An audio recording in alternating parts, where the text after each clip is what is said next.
The first sail appeared on the horizon just as the sun touched the North Sea, and with it came the end of a world that believed it knew all possible threats. The coasts of what we now call Scandinavia were not then a place of easy prosperity. They were lands where winter could last 8 months, where the sun completely disappeared for weeks, where arable land was scarce and as precious as the gold that would come later. At the end of the 8th century, the communities inhabiting those frozen fjords, those rocky coasts of Norway, Sweden, and Denmark, lived in constant tension between the wild beauty of their environment and the permanent threat of hunger. They were not a unified people. They had no supreme king nor centralized empire. They were clans, extended families, communities bound by blood ties and sacred oaths that went back generations. The context in which they were born was that of a fragmented Europe after the fall of the Roman Empire. While Charlemagne attempted to unify the continent under the Christian cross, while Byzantium resisted in the east and Islam expanded from the south, those men and women from the north remained outside the known map. They worshipped gods who demanded not submission, but courage. Odin, the one-eyed god who hung from a tree for 9 nights to gain wisdom. Thor, the protector of humanity against the forces of chaos. Freya, goddess of love and also of war, so powerful she taught magic to Odin himself. Their beliefs did not separate the spiritual world from the material. Everything was connected, everything had a spirit, from the giant ash tree Yggdrasil that held the 9 worlds to the smallest stone on the beach. But something changed around the year 790. The exact reasons remain debated. Perhaps the climate became even harsher. Perhaps the population grew too large for the available lands. Perhaps they simply discovered that their boats, those long and flexible vessels built with techniques secretly passed from master to apprentice, could not only fish and trade in nearby waters, but cross entire oceans. What we know for certain is that in the year 793, a group of Nordic ships attacked the monastery of Lindisfarne on the northeast coast of England. The world was never the same again. Imagine the scene not from the perspective of the Christian chronicles that have reached us, full of horror and condemnation, but from the deck of one of those ships. You have been at sea for weeks. You have survived storms that turned the ocean into mountains of black water. You have sailed without a compass, guided by the stars, by the flight of birds, by knowledge your father passed on to you and his father before him. You have eaten dried fish and drunk rainwater kept in wooden barrels. Your hands bear calluses upon calluses from rowing and handling ropes. And now, finally, you see land. A green coast, softer than the rocks of your home. Stone buildings. Wealth accumulated in a place without adequate defenses. For you, it is not looting in the sense we understand now. It is opportunity. It is survival. It is the prize for having mastered the sea in a way no one else in the world has achieved. The monks of Lindisfarne had no chance to resist. They were not warriors. The attack lasted perhaps a few hours. The Vikings took objects of gold and silver, sacred relics that for them were simply valuable metal. They also took some people as slaves, a common practice throughout Europe at that time, not exclusive to the Norse, although that is rarely mentioned. And then, before any defense force could arrive, they returned to their ships and vanished into the sea as if they had never been there.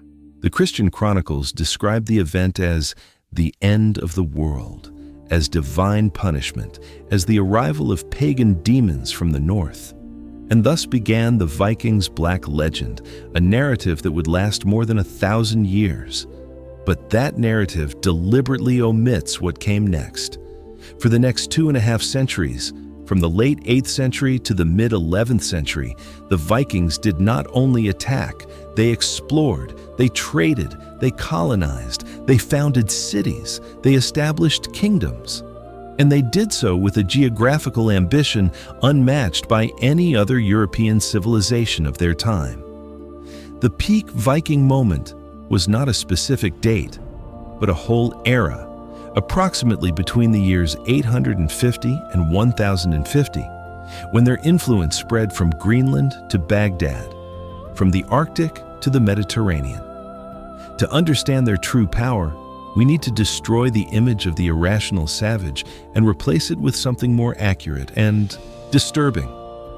The image of the strategist, the merchant, the explorer, and yes, also the warrior. But a sophisticated warrior whose military tactics were studied and feared in all the courts of Europe. The year 886. Paris, the heart of the Frankish kingdom, the most important city of what would become France, is under siege. Not by an army of disorganized barbarians, but by a Viking force of approximately 30,000 men commanded by a chief named Rollo. The Nordic ships, more than 700 according to some chronicles, block the Seine River. The city is cut off from the outside world. Inside the walls, panic grows every day. The Carolingian Emperor Charles the Fat has to make an impossible decision. He cannot defeat the Vikings militarily. He has tried and failed. So he does something that will change the history of Europe. He negotiates. Rollo was a man nearly 2 meters tall, so large that according to the sagas, no horse could carry him, and he had to walk alongside his mount. But his true strength was not in his muscles, but in his strategic mind. When Charles offered him lands in northern France in exchange for protecting the coast against other Vikings, Rollo not only accepted, he transformed those lands into what we now know as Normandy, literally, land of the men from the north. His descendants would conquer England in the year 1066 under William the Conqueror, establish kingdoms in Sicily and southern Italy, lead crusades in the Holy Land. Half of the medieval European nobility has Viking blood, although that is rarely mentioned in traditional history books. Can you see how the narrative changes when we add these details? The Viking is not the destroyer of European civilization. He is one of its main architects. While Rollo negotiated in France, other Vikings sailed in completely different directions, eastward, following the rivers of what today is Russia. These Vikings, mainly Swedish, were called Russ by the local populations, a word that would eventually give its name to Russia itself. They established trade routes connecting the Baltic with Constantinople and Baghdad. They transported furs, amber, slaves, and honey southward. They brought back silk, spices, silver, and knowledge that transformed Scandinavian societies. An Arab merchant named Ahmad ibn Fadlan traveled those routes in the year 921 and left detailed descriptions of the Vikings he encountered. His words are fascinating because they show us how they were seen from outside the European Christian perspective. Ibn Fadlan describes them as extremely clean, washing their faces and hands every morning, something that apparently surprised him more than anything else. He describes them as tall, blonde, tattooed from neck to fingers with images of trees and animals. He describes them as devoted to their gods, praying for success in trade with the same intensity that others pray for, salvation. And he describes them as incredibly sophisticated in their commercial negotiations, using standardized systems of weights and measures, respecting complex contracts, operating with a commercial ethic as rigorous as any Muslim or Christian merchant. But perhaps the most extraordinary expedition of the Viking Age was not east or south, but westward, to the completely unknown. The year 986. A Norwegian Viking named Eric the Red, exiled from Iceland for murder, sails westward looking for lands some sailors had sighted decades before. He finds an immense coast partially covered in ice. He calls it Greenland, Green Land, a brilliant marketing name considering it is mostly ice. He returns to Iceland and convinces hundreds of families to join him in colonizing this new land. In the year 986, he establishes permanent settlements in Greenland that will last nearly 500 years. His son was named Leif Erikson. Around the Year 1000, following rumors of lands even farther west, Leif sailed from Greenland across the North Atlantic to reach the coasts of what today is Newfoundland, Canada. 500 years before Columbus, the Vikings set foot in America. They established a camp called L'Anse aux Meadows, whose archaeological remains were discovered in the year 1960, finally confirming what the Norse sagas had declared for centuries, but European historians had ignored or dismissed as legend. Leif Erikson did not conquer America. He did not try to build an empire there. According to the sagas, the encounters with the native peoples they called Skraelings were initially peaceful, but eventually became hostile. The Vikings, so dominant in Europe, found themselves outnumbered in an unknown territory. After a few years, they abandoned the permanent settlements, although they probably continued visiting the area to gather wood, a scarce resource in Greenland and Iceland. Why is this incredible feat not better known? Why do we still teach in schools that Columbus discovered America when we know with absolute certainty that the Vikings arrived centuries earlier? The uncomfortable answer is that it does not fit the narrative Europe wanted to build about itself. The Vikings were pagans. They were Norse. They did not represent Christianity, nor the Mediterranean South, considered the center of civilization. Acknowledging their accomplishment would be acknowledging that the barbarians from the north were superior to the sailors from the south. Easier to omit, minimize, turn their feats into dubious legends. What the Vikings knew about navigation was not written in manuals. It was passed orally from generation to generation, secrets guarded closely because they meant the difference between life and death at sea. They knew how to read currents by observing wave patterns. They could predict storms by the behavior of seabirds. They used sunstones, probably calcite, crystals that could detect the polarization of sunlight even on cloudy days, functioning as rudimentary compasses. They navigated using a sophisticated understanding of astronomy, following specific stars, knowing the height of the sun at different latitudes and seasons.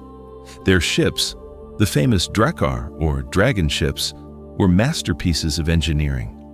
Long, narrow, flexible. Built without metal nails in many cases, using only fiber bindings that allowed the wood to expand and contract with water without breaking. With a hull design that minimized resistance and allowed sailing both in deep oceans and shallow rivers. They could row against the wind and use sails when the wind was favorable. They could carry up to 60 warriors plus provisions, and they could be dragged ashore and transported over land when necessary, crossing narrow isthmuses or avoiding river rapids. In the year 1979, a team of archaeologists found an almost perfectly preserved Viking ship in Gokstad, Norway.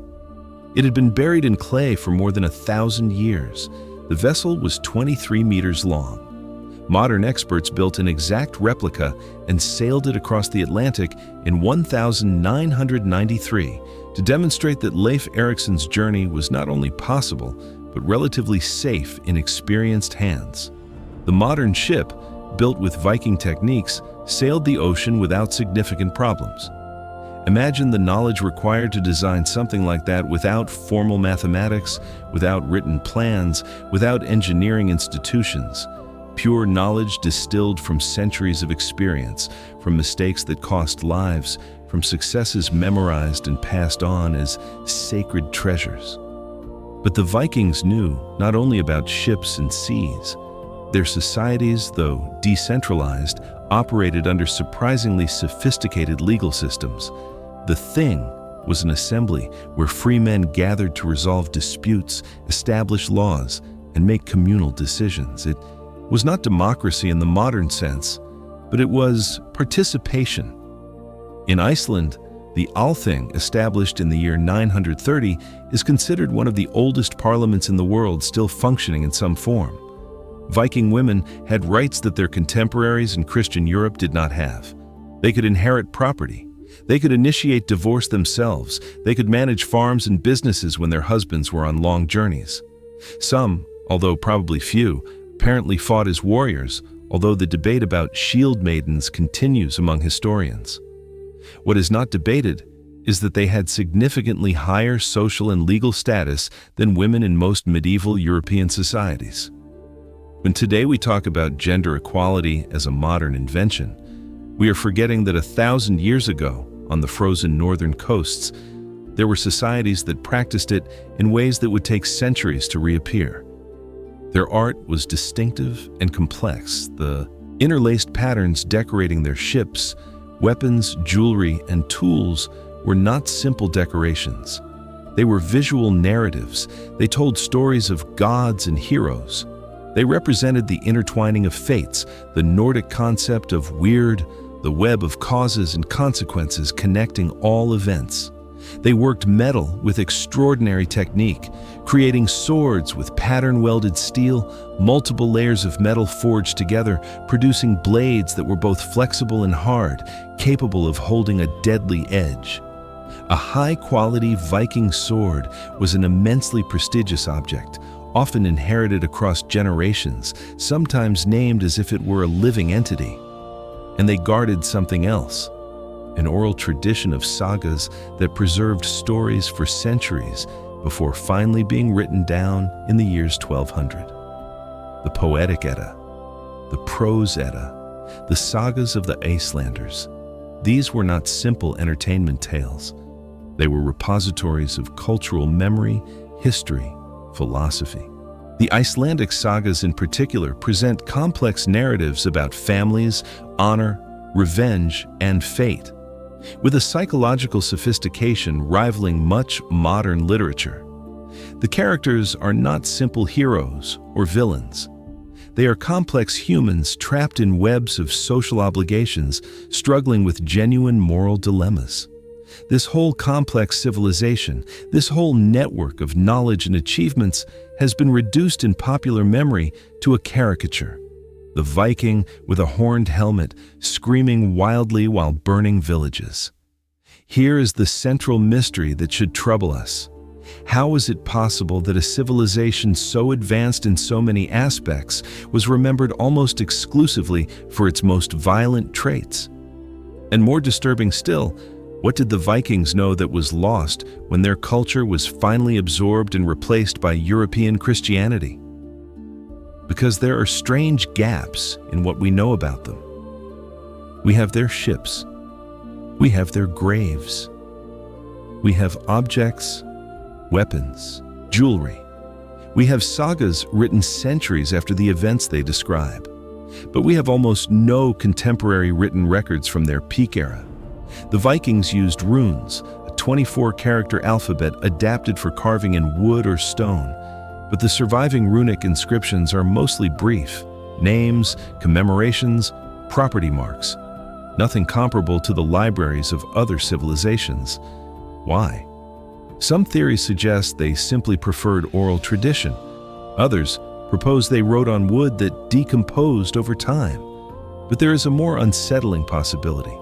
What if there was knowledge deliberately not written down?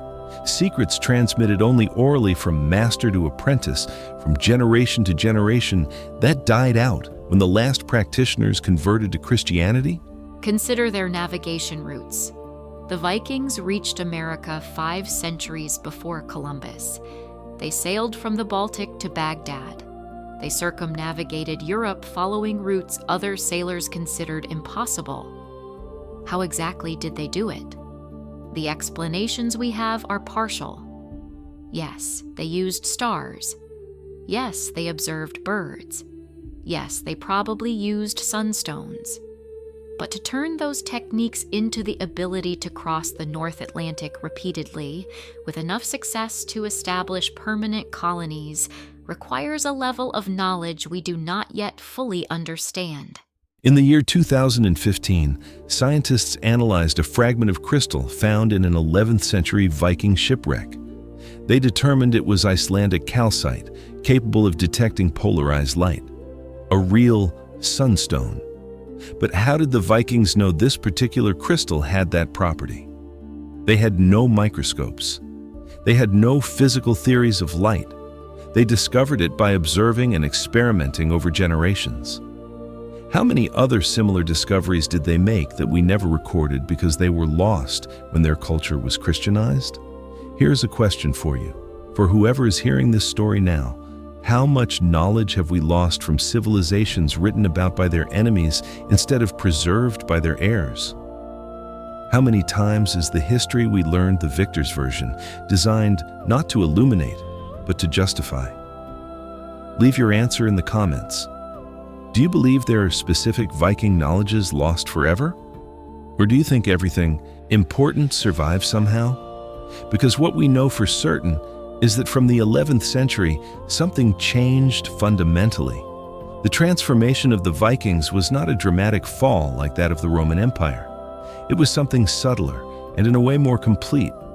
It was a conversion, not military but spiritual, though often backed by military and political pressure. King Olaf Tryggvason of Norway, baptized in England in the year 994, returned to his land with a mission: to Christianize Norway by any means necessary. The sagas describe him destroying pagan temples, executing religious leaders who refused to convert, offering local jarls a simple choice: baptism or war.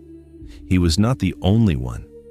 In Sweden, in Denmark, in Iceland, kings and chieftains converting to Christianity used their new faith as a tool of political consolidation. The church offered something Norse paganism did not provide: a hierarchical structure capable of supporting centralized royal power. In Iceland, the Althing made an extraordinary decision in the year 1000. Facing the threat of civil war between pagans and Christians, they voted to officially adopt Christianity, although allowing pagan practices in private. It was a pragmatic capitulation, a decision to preserve peace at the expense of a millennia-old religious tradition. But conversion was not only political. For many Vikings, especially those who had traveled extensively, Christianity offered something attractive: a guaranteed afterlife in paradise for all believers, not just for warriors slain in battle as promised by Valhalla. A God who preached forgiveness instead of revenge. A written tradition preserving knowledge in books rather than relying solely on human memory. The last bastion of Norse paganism was probably the Temple of Uppsala in Sweden, described in chronicles as an impressive place where human and animal sacrifices were made every 9 years in honor of Odin, Thor, and Freyr. It was finally destroyed or converted into a Christian church around the year 1100. With its destruction, something was lost that can never be fully recovered. Not just a building, but a center of religious practice, connecting practitioners directly with traditions that perhaps went back thousands of years before the Viking era, to the prehistoric roots of Germanic beliefs. At the same time that Christianization was transforming Scandinavia from within, external conditions were also changing. European kingdoms learned to defend against Viking attacks.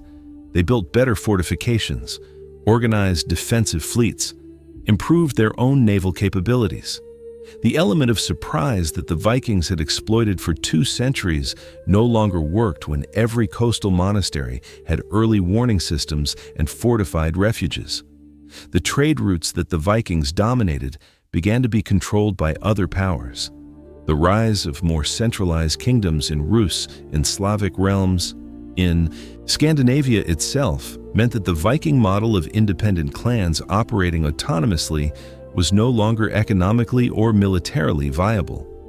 In the year 1066, the last great Viking hurrah occurred, although it is not called that in history books.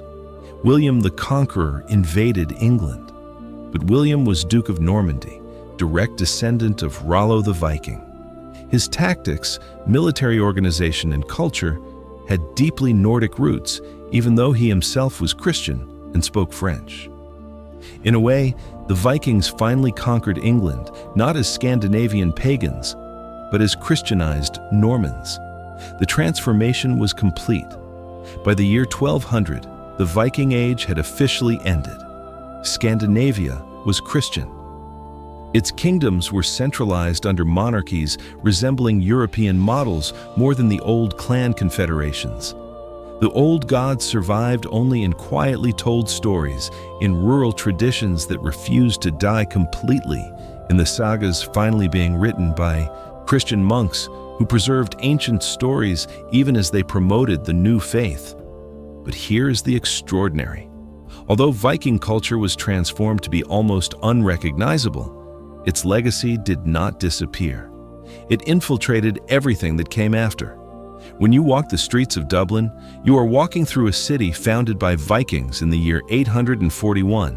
When the English language uses words like sky, husband, window, it uses words of Old Norse origin. When Normandy produces some of the most formidable warriors and rulers of the Middle Ages, it is manifesting Viking heritage. When modern Scandinavian legal systems boast gender equality, they are continuing traditions rooted in the Viking Age. The cultural influence goes even deeper. Norse mythology that the Vikings preserved and transmitted became one of the richest sources of modern popular culture. Odin, Thor, Loki, the Valkyries, Ragnarok, Yggdrasil, the Nine Worlds. These images and concepts appear in literature, film, video games, comics. J.R.R. Tolkien based much of the mythology of The Lord of the Rings on Norse sources. Marvel Comics transformed Thor into a superhero. Television series like Vikings reach audiences in the millions. Why this persistent fascination? Perhaps because the Viking worldview offers something that resonates with modern sensibilities in ways other ancient mythologies do not. The Norse gods are not omnipotent. They can die. In fact, Ragnarok, the foretold end of the world, includes the death of most gods. There is something profoundly existential in this vision. The gods fight, knowing they will eventually lose. They continue anyway. Valor is not in guaranteed victory, but in the very struggle against inevitable darkness. This philosophy was reflected in how the Vikings lived. They sailed seas that could kill them at any moment. They inhabited lands where nature was beautiful but deadly. They did not build their culture around the illusion of full control over their fate. They built it around acceptance of risk combined with determination to face it with courage. Today in Scandinavia, despite these nations being among the most secular in the world, there is a resurgence of interest in Viking heritage, not as romantic nostalgia, but as a serious exploration of cultural roots. Museums in Oslo, Stockholm, Copenhagen present extraordinary exhibitions of Viking artifacts. Reenactment groups reconstruct Viking ships and sail historic routes. Archaeologists keep discovering new sites that transform what we thought we knew. In the year 2017, a team of archaeologists using ground-penetrating radar discovered what might be another Viking funeral ship buried near Halden, Norway. Not yet excavated, simply waiting underground, holding secrets from 1,000 years ago. What will it contain when finally excavated? What artifacts, what runic texts, what evidence of lives lived so long ago they seem mythological? In Iceland, a country of just over 300,000 inhabitants, Viking sagas remain part of the standard education. Icelandic children grow up reading the same stories their ancestors memorized 1,000 years ago. Modern Icelandic is remarkably similar to the Old Norse of the Viking Age. A modern Icelandic speaker can read the original sagas with difficulty, but without a full translation. It is as if time stopped on that North Atlantic island, preserving in linguistic amber a direct connection to the Viking past. But perhaps the most important legacy is not in objects or words, but in attitude. The Vikings showed that the limits of the known world are artificial. When their contemporaries said the Atlantic Ocean was impassable, they crossed it. When they said certain trade routes were impossible, they established them. When they assumed certain lands were unreachable, they colonized them. This exploring mentality, this refusal to accept imposed limits, this combination of practical skill and visionary audacity is as relevant now as 1,000 years ago. When today we talk about space exploration, breaking technological boundaries, daring to do what seems impossible, we are manifesting the same spirit that led Leif Erikson to sail westward beyond the horizon without certainty there was anything on the other side. The Vikings also teach us something uncomfortable about how we write history. They were demonized for centuries because the stories about them were written primarily by their victims, the Christian monks whose monasteries were attacked. Imagine if your civilization's entire history was written exclusively by your enemies. What would remain? Which achievements would be remembered and which omitted? This forces us to ask, what other civilizations have we similarly misunderstood? How many times have we accepted the simplified version, the caricature, instead of seeking the real complexity? Every time we discover that Vikings did not wear horned helmets, that women had significant rights, that they reached America centuries before Columbus, that their societies had considerable legal and artistic sophistication, each of these revelations should make us question what else we know about history is fundamentally wrong. The Vikings built their world in wood, a material that decomposes. Their ships, their houses, their temples, all were wood. That is why so few original structures remain. Stone lasts thousands of years. Wood becomes earth in generations. There is a metaphor there about impermanence, about how the most impressive civilizations can disappear almost without trace if we do not take active measures to preserve their memory. But there is also hope in that fragility. Because if the Vikings, operating from some of the harshest and most inhospitable lands in Europe, without extensive written tradition, without centralized political structure for much of their peak era, could achieve what they did, what does that suggest about human potential, about what small, determined groups of people can achieve even in adverse circumstances? Perhaps the true Viking mystery is not what they knew that was lost, although that is a fascinating question. Perhaps the true mystery is why we insist on remembering them incorrectly even when abundant evidence tells a more accurate and inspiring story. Is it easier to believe in horned barbarians than in sophisticated navigators who challenged oceans no one else dared to cross? Is it more comfortable to think of them as destroyers rather than explorers and city founders? On the coasts of Norway, in the fjords where it all began more than 1,200 years ago, the sea remains the same, cold, dangerous, beautiful.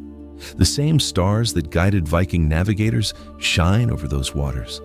The same currents flow, but the dragon ships no longer sail those waves. The temples of the old gods are ruins or memory. The trade routes are history, or are they? Because every time someone decides the horizon is not a limit, but an invitation, every time a navigator trusts their skill more than fear, every time a society decides women deserve equal rights to men, every time a community gathers to resolve disputes by law instead of violence, the Vikings are not completely dead. Their ships turned to dust centuries ago. Their bones rest in graves we sometimes don't even know where are. But the ideas, the attitudes, the legacy that persists. Under the ice of Greenland, there may be undiscovered Viking settlements. In dusty archives of European monasteries, there may be chronicles never fully studied. In oral traditions of Native American peoples, there may survive memories of encounters with strange visitors from Eastern ships 500 years before Columbus. In the DNA of millions of modern Europeans, including many who will never know, Viking blood flows. History is not fully written. Each year brings new archaeological discoveries that transform what we thought we knew. New analysis techniques allow us to extract information from artifacts that for decades sat in museums without revealing all their secrets. Viking history is constantly being rewritten, not by ideology, but by evidence, by science, by a growing commitment to accuracy rather than convenient narrative. And that brings us to the final question, the one with no definitive answer and perhaps never will have.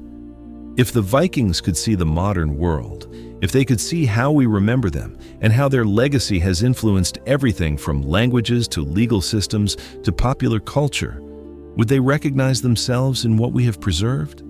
Or would they say we have fundamentally misunderstood everything, that the aspects of their civilization they valued most deeply are precisely those lost because they could not be carved in stone or written on parchment?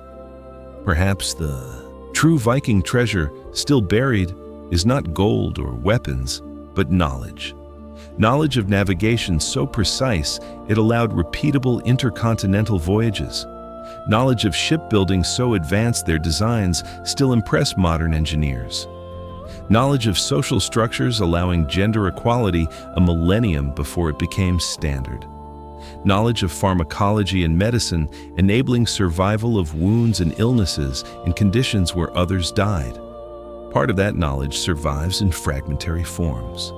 But how much was completely lost, disappearing with the last practitioner who converted to Christianity without passing on their secrets?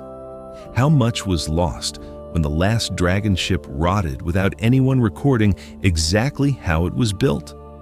How much was lost when the last priestesses of Freya died without teaching the next generation?